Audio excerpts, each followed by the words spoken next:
Hello, optimum nutrition, ISO pure, BSN. ഇവർ മൂന്ന് പേരും തമ്മിൽ ഒരു ബന്ധമുണ്ട്, ഒരു അവിഹിതം. അതെന്താന്ന് നിങ്ങൾക്കറിയാമോ? എന്നോട് സംസാരിക്കില്ലേ വേഗം.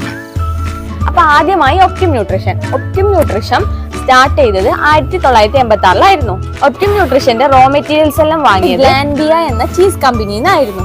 2008 ഗ്ലാൻബിയ ഒപ്റ്റിം ന്യൂട്രീഷനെ വാങ്ങിച്ചു. രണ്ടാമതായി BSN എന്ന കമ്പനി സ്റ്റാർട്ട് ചെയ്തത് 2001 2011 ഗ്ലാൻബിയ BSNയും വാങ്ങിച്ചു.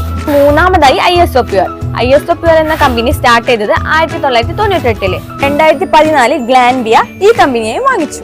ഇവ തമ്മിലുള്ള റിലേഷൻ വേറൊന്നുമല്ല, ഈ മൂന്ന് ബ്രാൻഡിന്റെയും ഓണർ അല്ലെങ്കിൽ മദർ കമ്പനി ഗ്ലാൻബിയാണ്. അപ്പൊ ഇന്ന് ഏത് പ്രൊഡക്റ്റ് വാങ്ങിയാലും ക്യാഷ് പോകുന്നത് ഗ്ലാൻബിയക്കാണ്. അപ്പൊ ജെന്യൂൻ ആയിട്ടുള്ള optimum nutrition, ISO pure, BSN പ്രൊഡക്റ്റുകൾ വാങ്ങണമെന്നുണ്ടെങ്കിൽ പ്രോട്ടീം ആപ്പ് ഡൗൺലോഡ് ചെയ്യുക.